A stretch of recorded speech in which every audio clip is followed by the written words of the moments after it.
Welcome sa Tagalog Horoscope, ang iyong gabay sa pang-araw-araw na buhay. Hatid namin ang pinakadetalyadong horoscope na magsisilbing gabay mo sa pera, trabaho, pag-ibig, kalusugan, at swerte. Naway magtagumpay sa buhay ang lahat ng ating tagapakinig at subscribers sa buong mundo. Maraming salamat sa pag-subscribe at tanggapin ang siksik, liglig, at umaapaw na biyayang hatid ng Tagalog Horoscope. Ito ang iyong pang-araw-araw na horoscope para sa Sagittarius para sa Abril 5, 2025. Habang dumadaloy ang araw na ito ng Abril 5, maaari mong mapansin ang isang banayad ngunit makapangyarihang enerhiya na bumabalot sa iyong diwa. Sa kabila ng iyong likas na hilig sa pakikipagsapalaran at pagkahilig sa paggalugad ng bago at kakaiba, mararamdaman mong may kakaibang hatak ang araw na ito. Isang anyaya upang maglaan ng sandali sa pagninilay at pag-unawa sa mas malalim na bahagi ng iyong sarili. Madalas mong hanapin ang kasagutan sa labas, sa mga bagong lugar, bagong tao, at bagong karanasan, ngunit ngayong araw, hinihikayat ka ng universo na tingnan ang iyong sariling kalooban at pagnilayan ang mga damdaming maaaring matagal mo nang hindi binibigyang pansin. Minsan, sa gitna ng ating walang tigil na pagtakbo patungo sa mga panlabas na layunin, nakakalimutan nating bigyan ng espasyo ang ating mga damdamin. Ang araw na ito ay isang paalala na hindi masamang huminto sandali at hayaan ang iyong sarili na magmuni-muni. Ano ang mga bagay na madalas mong itinatabi? Mayroon ka bang mga saloobin o emosyon na sinusubukang iparating ng iyong puso, ngunit hindi mo ito pinakikinggan? Ang pagpapahalaga sa iyong panloob na mundo ay kasing halaga ng pagtuklas sa mundo sa labas. Huwag kang matakot sa katahimikan, minsan, sa pinakatahimik na sandali lumilitaw ang pinakamalinaw na sagot. Sa iyong paligid, maaaring may mga enerhiyang hindi mo agad napapansin, mga senyales na naghihintay lamang na iyong tuklasin. Ang universo ay nagdadala sa iyo ng isang mahalagang mensahe. Hindi lahat ng bagay ay tulad ng nakikita sa unang tingin. Maaaring may mga sitwasyon o tao sa iyong buhay na hindi ganap na nagpapakita ng kanilang tunay na intensyon.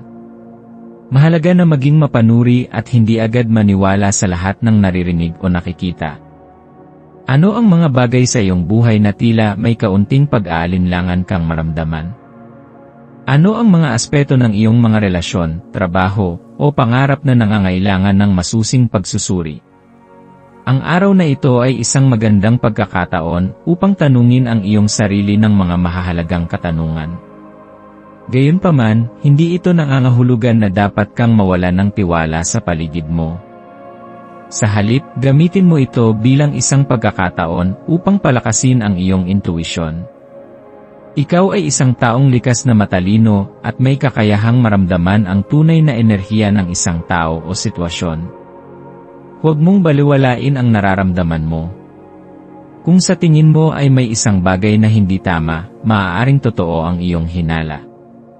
Ngunit sa parehong paraan, kung may isang bagay o tao na tila nagbibigay sa iyo ng positibong enerhiya, maaaring ito ang tamang direksyon para sa iyo. Sa iyong mga pangarap at layunin, ang katahimikan ng araw na ito ay isang paanyaya upang pagnilayan ang iyong landas. Ano ang mga bagay na tunay na mahalaga sa iyo? Minsan, sa ating pagsusumikap na marating ang tuktok, nakalilimutan nating tanungin ang ating sarili, ito ba talaga ang gusto kong tahakin? Ang araw na ito ay isang perpektong pagkakataon upang muling pag-aralan ang iyong mga pangarap at tiyaking ang bawat hakbang na iyong ginagawa ay naayon sa iyong tunay na pagkatao. Sa iyong personal na buhay, maaaring dumating ang isang pagkakataon upang makapag-usap ng mas malalim sa isang mahalagang tao sa iyong buhay. Maaaring ito ay isang kaibigan, kasamahan, o miyembro ng pamilya na matagal mo nang hindi nakakausap ng seryoso. Ang simpleng pagbabahagi ng iyong nararamdaman ay maaaring magdulot ng hindi inaasahang koneksyon at pag-unawa. Ang pagiging tapat at bukas sa iyong damdamin ay maaaring maging susi sa mas matibay na relasyon. Sa aspeto ng kalusugan, ito ay isang araw upang pahalagahan ang iyong kabuuang kagalingan, hindi lamang pisikal kundi pati na rin mental at emosyonal. Ang pagpapahinga, pagmumuni-muni, at pagbibigay ng oras para sa sarili ay mahalaga. Subukan mong maglaan ng ilang minuto sa araw na ito upang huminga ng malalim, isara ang iyong mga mata, at maramdaman ang kasalukuyang sandali. Ang simpleng pagninilay ay maaaring makatulong upang mabawasan ang stress at mapalakas ang iyong enerhiya. Ang iyong maswerteng kulay para sa araw na ito ay berde, isang kulay na sumisimbolo ng pagpapayapa, kasariwaan, at bagong simula. Ang pagsusuot ng berdeng damit o pagdadala ng isang berdeng bagay ay maaaring magbigay sa iyo ng mas kalmadong pakiramdam at mas malinaw na pag-isip. Ang iyong maswerteng numero ay 3, 11, at 21.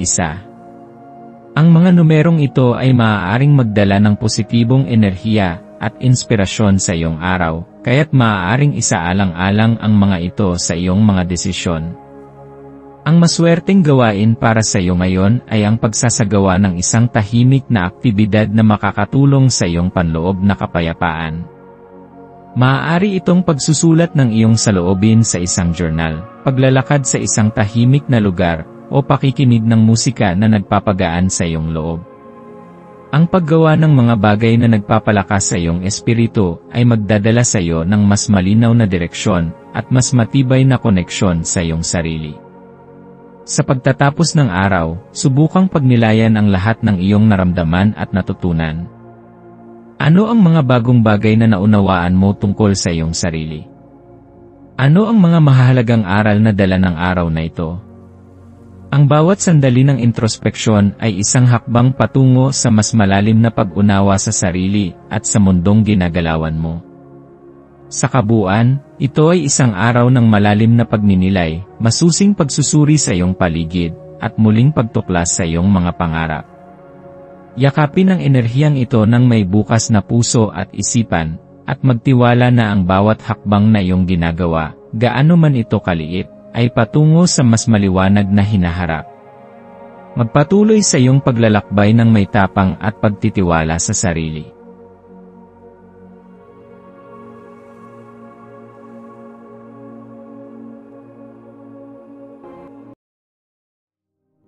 Tayo ay magkaroon ng kaunting sandali upang ipagdasal ang lahat ng mga dalangin ng ating mga subscribers, na sana'y matamo nila ang kanilang mga pinapangarap sa buhay, magandang trabaho, mabuting kalusugan, payapa at masayang pamumuhay, at siksik, liglig at umaapaw na biyaya at kayamanan. Ipinagdarasal namin ng mataimtim ang lahat ng mga komento sa nakaraang video, at hinihiling namin, Panginoon, na pagpalain mo ang ating mga subscribers ng masayang buhay sa mundong ibabaw. Maraming salamat po.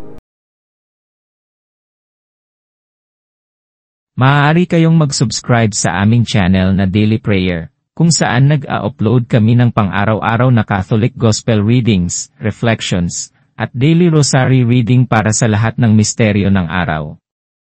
Tulungan ninyo kaming buuin ang community na ito at mag-subscribe na.